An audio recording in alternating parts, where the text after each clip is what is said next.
Wander Wealthy Podcast, episode 161 with Amanda Bybel.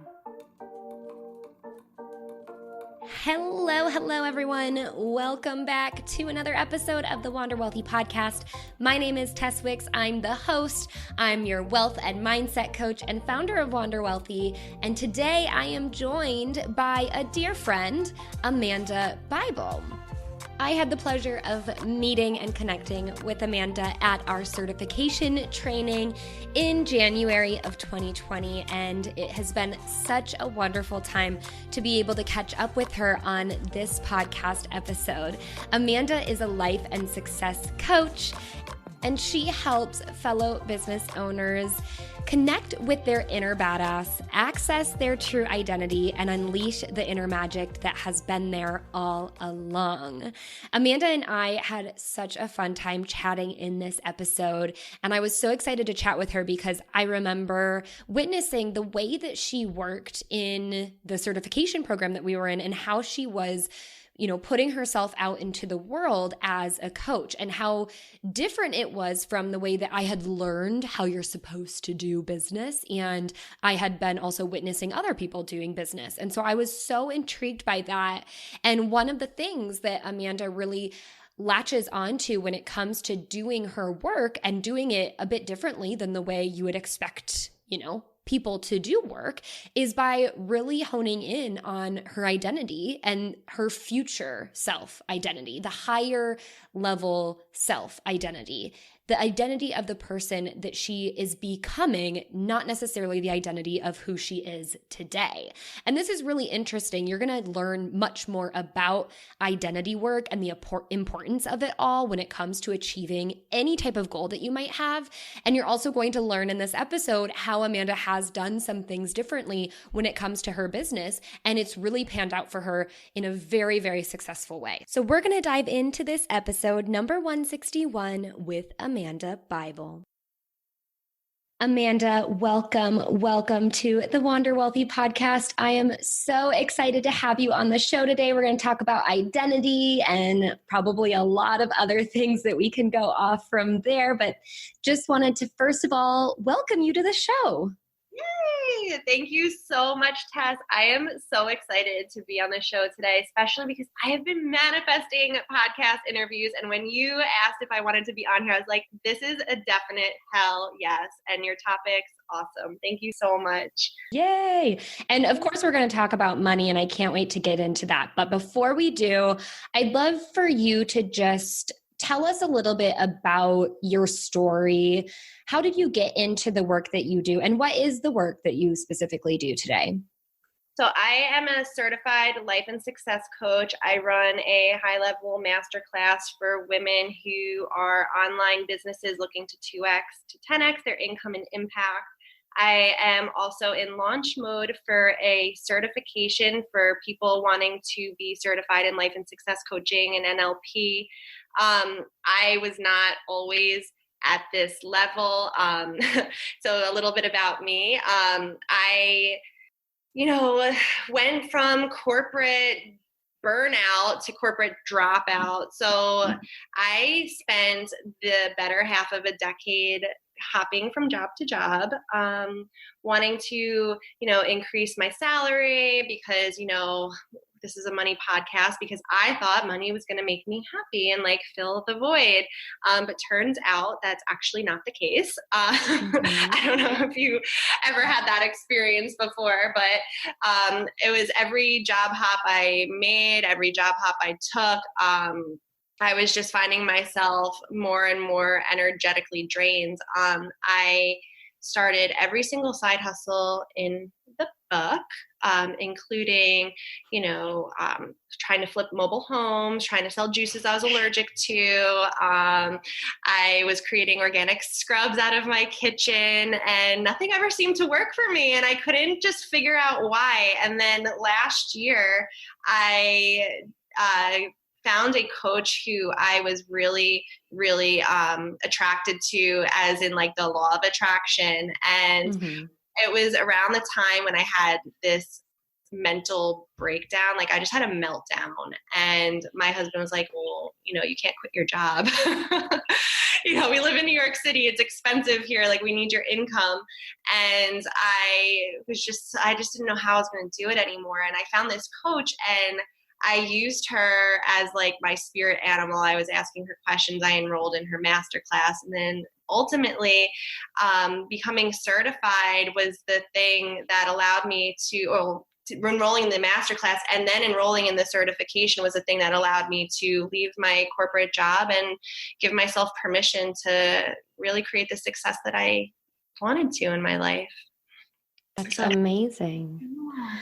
I love that. And so diving into that a little bit more from like just a mindset level, what do you think was keeping you from being able to take, you said you like dabbled in so many different side hustles, trying to potentially turn those into the work that you would do, for your life's work or whatever you want to call it. But what do you think maybe was holding you back from taking those and kind of blowing those up and becoming what you wanted to do, to then ultimately finding coaching? Like, do you think it was the actual work, or do you think it was like a mindset thing that might have been holding you back? It was 100% mindset. And they say that you are the only thing standing in your way. And that was definitely my limiting beliefs and decisions, meaning like I never believed that I was capable of the success that I was dreaming of. I had a lot of things that I had dealt with, like in my childhood, that had me feeling not enough, or that I just didn't fit in, or that people didn't like me.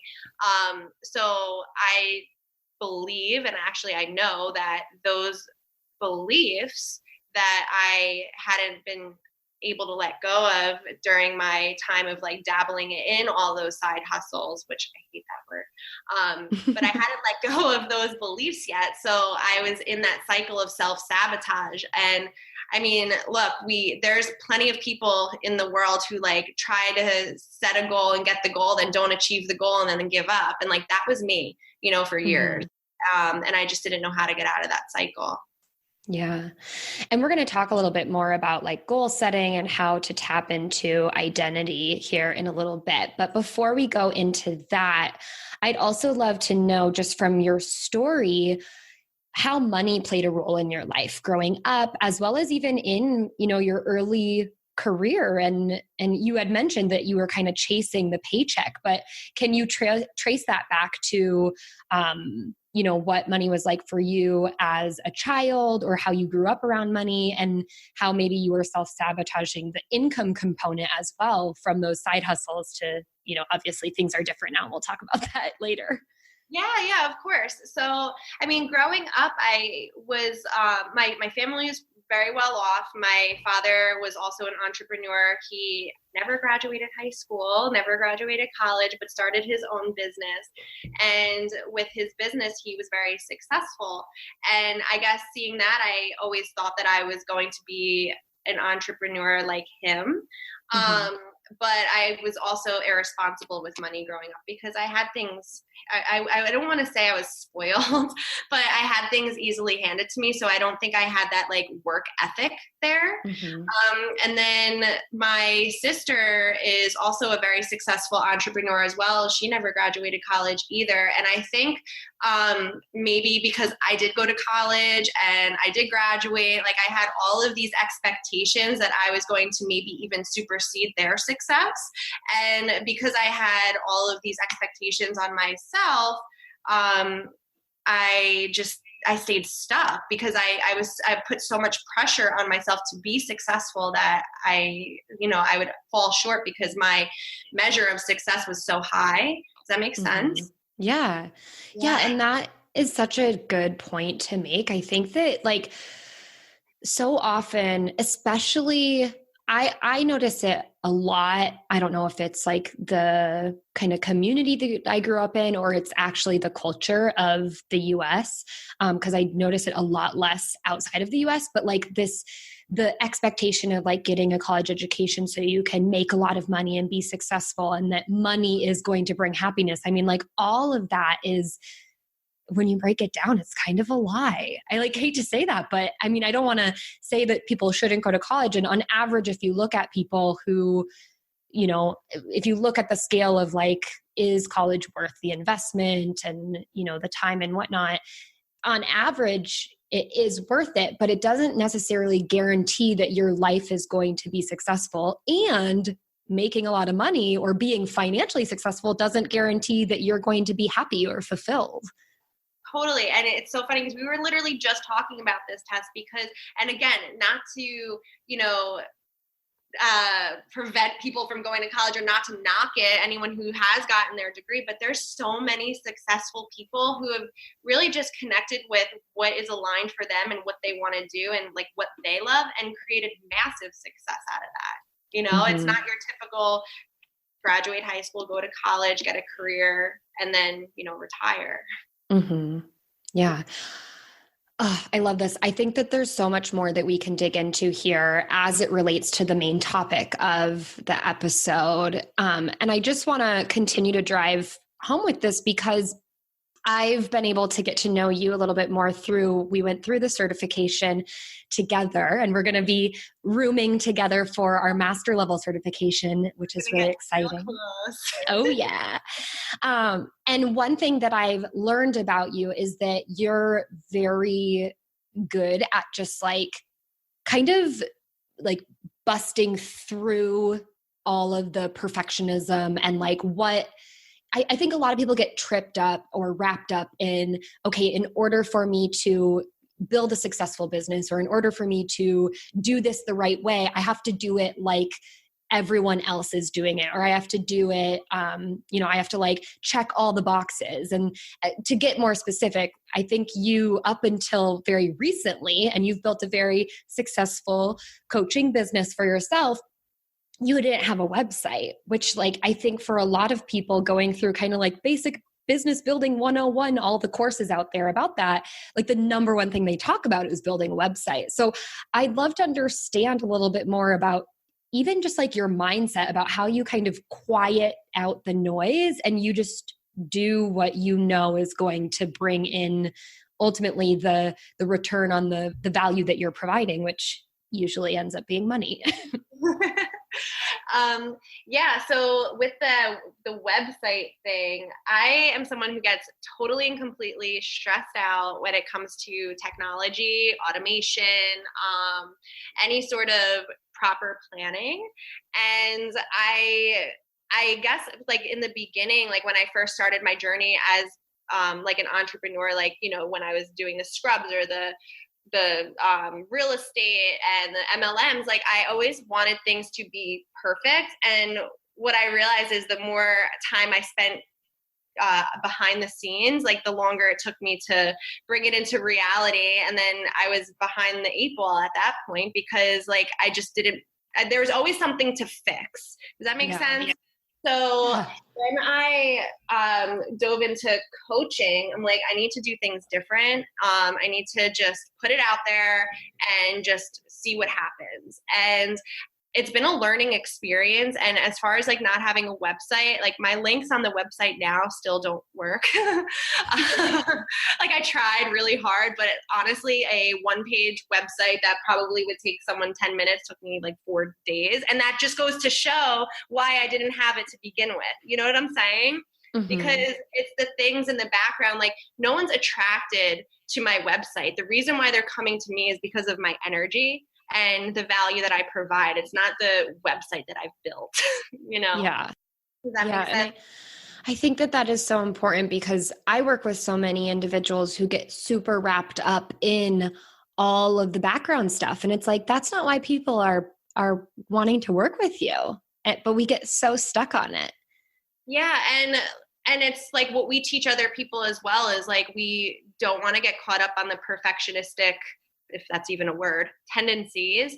And if I'm doing that behind the scenes, I'm not really truly embodying what I'm guiding other people to do as well. So I just want people to realize that it is not required to have a website or have automations or have a funnel or have emails. Like none of that is necessary to create success. Like people want to see you, and like what you just said, they're energetically drawn to you and what you offer the world.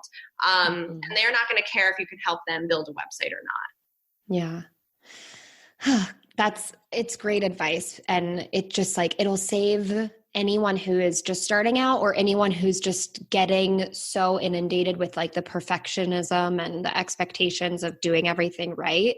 It almost like provides you this level of relief. And we were talking about this before we jumped on, everything, you can either do things like the most perfect put together way, or you can find someone who can give you permission to say, you don't need any of that. And you can still build a really great business. And then like, if you want it to be perfect, you can perfectionize it later. But maybe when you have the time and money to hire someone else to do that for you. Right? When you're not spending hours and hours on it and doing it. But again, like just exactly what you said, like, people don't need to have everything perfect to be successful. And, if you are somebody who gets stressed out, like with all of the technology or creating the perfect Instagram post, like bring that into the world, because that makes you unique, and people want to see that they're not alone. And when you go onto Instagram or you're looking at different websites, all the posts are all the same, everyone's the same because we're all like carbon copies of each other. And it just really like, what can you do to stand out? Well, what if you talk about like even just not having a website, or that Instagram posts like stress you out, like no one talks about it. Yeah, exactly. I love it. So obviously if you're showing up just to attract people with your energy, you need to tap into this higher level of identity, I'm assuming. But that's what we're going to talk about now. I love that you have such a strong stance on creating an identity that will work for you. So why is identity important for being able to build a successful business, or even just like be able to accomplish any of your goals?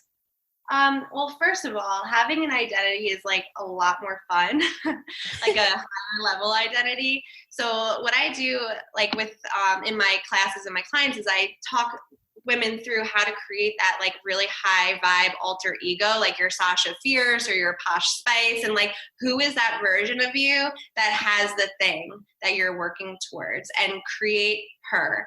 So the reason why that's so important is because we're currently here, like the pin is dropped where you currently are, and where you want to go, we haven't been there yet.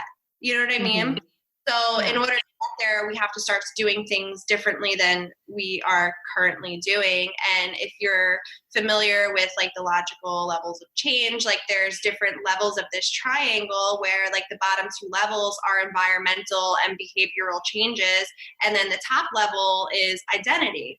And when you're changing the bottom levels, those are the conscious levels of change. So as an example, to make this simplified, when you go to the gym on New Year's Day or the day after New Year's Day, you see like, you can't even get a treadmill because it's so crowded, right?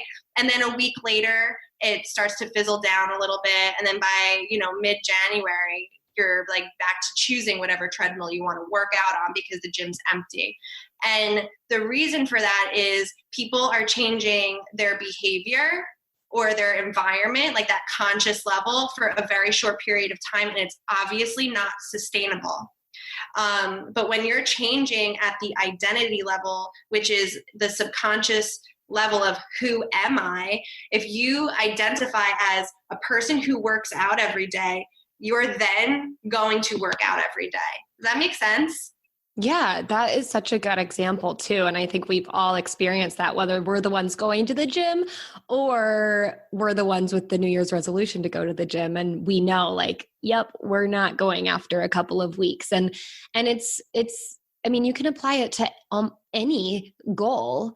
Is we always think that we need to, I mean, even the idea of like being a happy person, we think, well, maybe if I could just work a different job, or if I could just move to a different city, or if, the whole like happiness is not a place. And it really, it's not that you don't need the where and you don't need the behaviors, you need that, but that's not going to be sustainable, as you mentioned. Like moving to a new city isn't going to be the thing that makes you happy. It can maybe help if you've decided internally that you're going to be happy, then like, sure, moving to a new city is great, but like you got to be happy before you move. Totally. And like what to just kind of like draw on that is like when you're identifying as a happy person, like a happy person does things that make them happy, right? Yeah. So, like if you're drawing out the identity of who you want to be, especially with keeping your goal in mind, like for me, as my identity of like, I'm not $1 million coach yet, but what I identify with is the person who is $1 million coach. So what are the beliefs that someone who is $1 million coach, like what beliefs do they have about themselves? What do they believe about the world? How do people feel when they're around that person? What sorts of habits do they have? What are their rituals like? What kinds of things do they do every day? And as I draw out this identity of that $1 million coach, I see where I am currently in relation to that, and I'm able to close the gap to just kind of see where my desired reality is. Does that make sense? Mm-hmm. Yeah. Yes. So I'd love to know a little bit more about your identity. What are some of the things that you have to kind of, whether it's like part of a routine that you do on a daily basis, but you have to remind yourself like, no, I'm embodying the $1 million coach, and how do you close that gap? What are some examples? Yeah. So as somebody who is not there yet, but I like for me right now, like I truly believe that, let me rewind. I used to believe that if I failed at something or if someone didn't enroll with me, that it was a reflection on myself. Like I wasn't providing enough value. And the reason why I failed was because I didn't do it good enough. Now I know that if I'm failing at something or if I'm falling short, then I've learned ways not to do it. If someone didn't enroll with me, it's not a reflection on myself. It's actually a reflection on them and where they're currently at. Because I've changed at a belief level. Like my belief level has changed, like how I perceive what I'm offering to the world. It used to be from a very scarce place. Like, oh, it's not good enough, that's why they're not enrolling. Instead, it's like, I know my value is there, and when this person is ready, they'll join. Does that make sense? Mm-hmm. Yeah, totally. Yeah. And how do you tweak your identity in terms of like showing up, because like, I know you have a website now, which you've been working on for many hours, but in terms of like, okay, what are the things that I need to do today if I'm acting out of my $1 million coach identity versus like what maybe you used to do and what you used to spend time on? Yeah, we were actually just talking about that. So what I do every single morning is I have like this morning routine. And the reason why I do that is because it was never something that I did before. Like I used to kind of like dilly dally around, never have much of a direction, kind of just like get done what I thought needed to get done. But now every morning I write out my goals, because my $1 million version of myself has like humongous goals and keeps them like on a vision board and writes them out every day, knowing like what are the necessary actions to take in order to take one step further towards it. So every day I write out my goals in present tense, and then I break down what my daily non-negotiables are. So like the 3 to 5 things I'm committed to achieving today that support those goals. And then everything else can kind of fill in. Like if I want to go and like watch Netflix for an hour, that's fine. But like I need to first achieve like the things that I have set to do on that day, like whether it's to support my business or if my $1 million mindset is fit AF and like has like this sick body and like a 6-pack, and like right now I'm like looking in the mirror like I don't have that 6-pack, then I know like, okay, well, gym is really important to my $1 million mindset, and eating healthy is really important to my $1 million mindset. So I have to go food shopping today and hit the gym and like, do my affiliate info, because, being promoted and being talked about like referral base is like really important to my $1 million mindset. So, every morning, to backtrack again, sorry, is like my 5 non-negotiables, and then I do a gratitude statement, really, really specific gratitude statements, just to kind of help me feel into the abundant life that I'm already living. And then I set an intention, like I create my own reality and I am the creator of my destiny. I choose to be happy. Just simple intentions. Like I will only attach myself to my outcomes, not to my clients, things like that. And then I tap out any frustration. So Tess and I were certified in EFT, which is emotional freedom techniques. And I truly believe adding tapping and into my morning routine was like a game changer. So tapping out any frustrations or any limiting beliefs that I'm feeling every day and tapping into like unlimited possibilities is really important for me as well. Amazing. Thank you for sharing. I was going to ask you to unveil that because we did talk about that a little bit before the call. And I was like, you know what? If we're going to talk about it before the call, we might as well share the juicy stuff with the listeners. So I appreciate you going into detail about it. I know. I feel like I do so much talking and, sometimes and I just kind of veer off in one direction, but I promise it all has a purpose. Yes. Well, talking is good for a podcast, so it's all good here. So, okay, just to wrap up, what would be a good exercise that the listeners can do to start to craft and tap into or create an identity that then they can be tapping into on a daily basis? Yeah, totally. So there's 2 ways to do it, I think. So the first way is if you have this idea of the person that you want to become, start to draw her out. Like, who is she? And really go into depth on who this person is. Like, how does she act? What does she do? What are her beliefs about herself? What are the things that she thinks on a daily basis? And draw that out and get really, really detailed.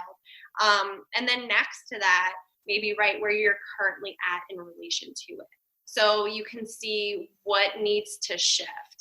So if your desired identity is someone who really values spending time with their significant other and goes out to dinner twice a week or whatever it is, and you look at where you are currently and there's 0 hours spent with that person, then something needs to shift,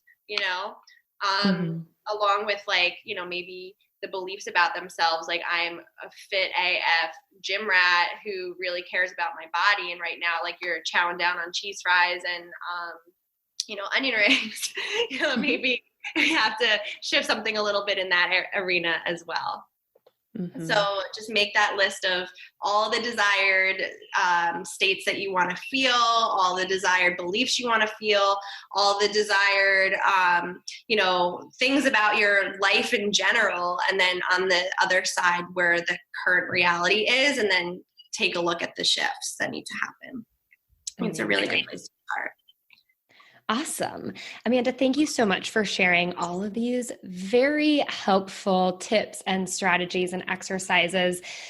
Identity is such an important piece, and you were spot on. You explained this when we got into it, which was just about you have to be able to change on the thought and the belief level before you can change anything else. So that's super important when it comes to having goals that you want to chase down.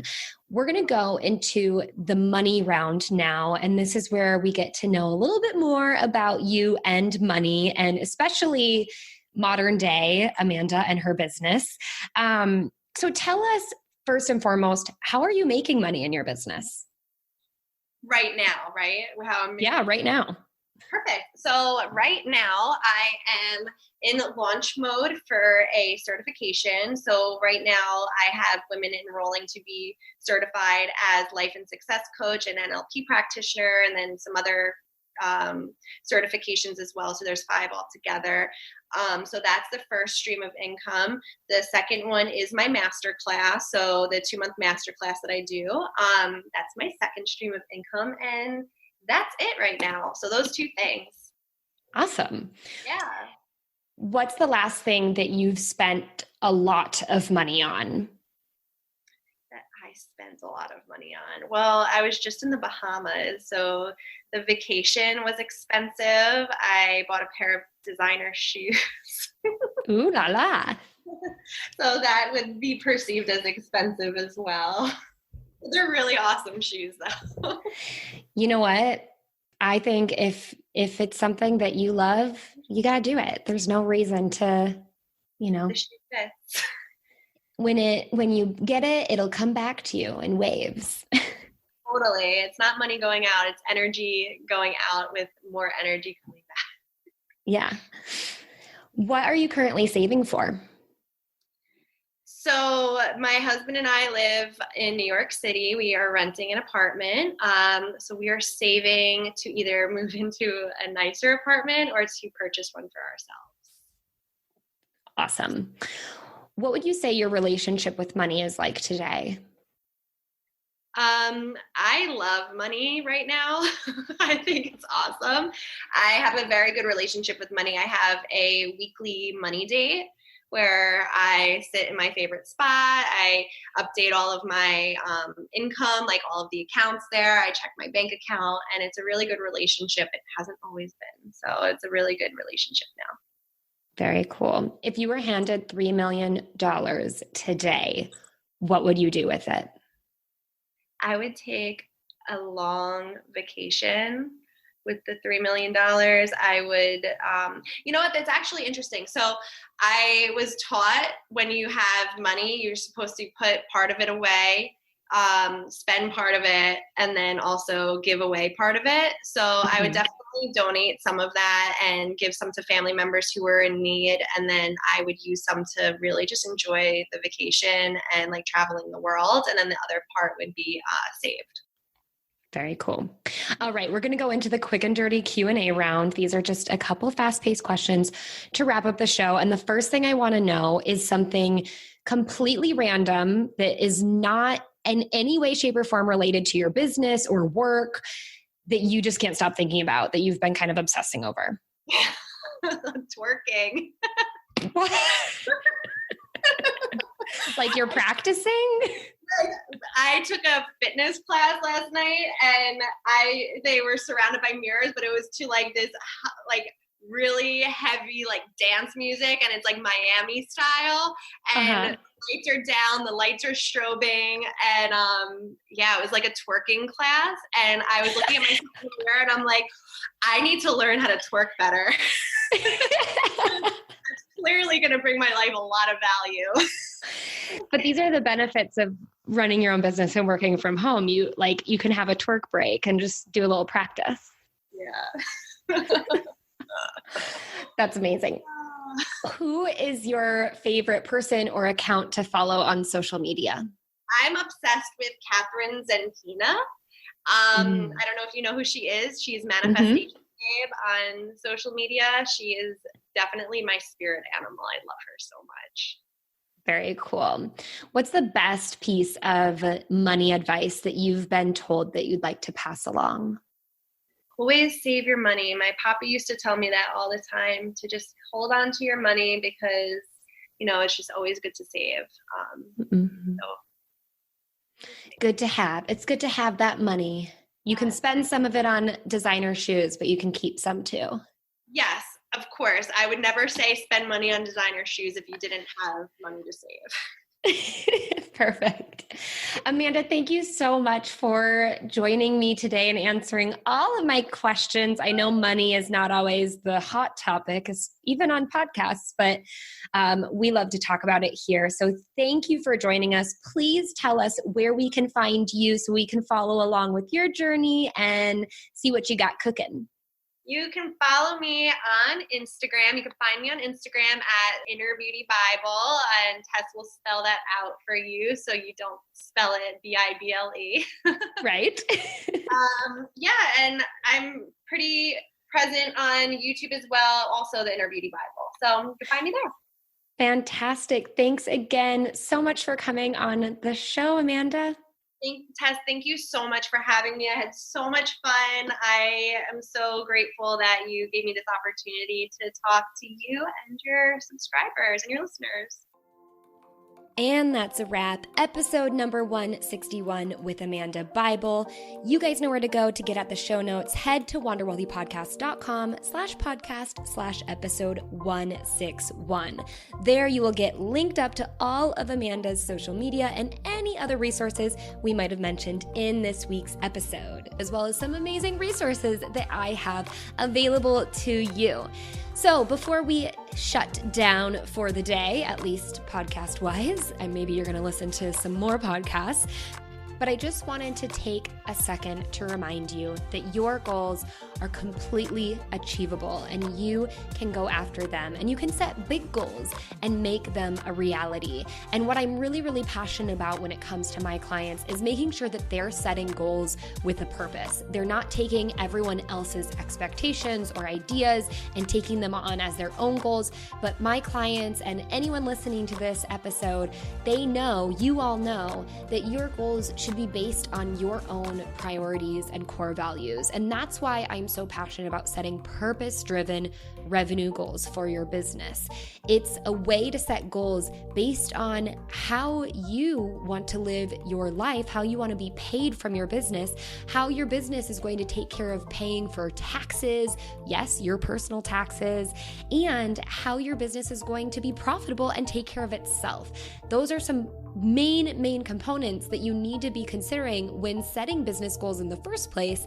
And I want you to make sure that you're doing it the best way possible, which is infusing your business goals with purpose. In order to do that, you can download the Easy Profit Roadmap. This is a roadmap where I walk you through how I implement systems in mine and my clients' businesses to make making and managing money super easy. And in that roadmap, I also include my Easy Profit Math, which walks you through how to set these purpose-driven revenue goals and gives you a number that really drives you forward towards ultimately taking action and doing the things that you need to do to get to those numbers. So go to wanderwealthy.com/roadmap to download your Easy Profit Roadmap and start setting your purpose-driven revenue goals. And while you're doing that, go ahead and take a photo and share it on Instagram. Tag me at Tess_Wicks. I want to see your goals. And if you don't want to share it publicly, just send me a DM with your purpose-driven revenue goals set for yourself, and I want to cheer you on.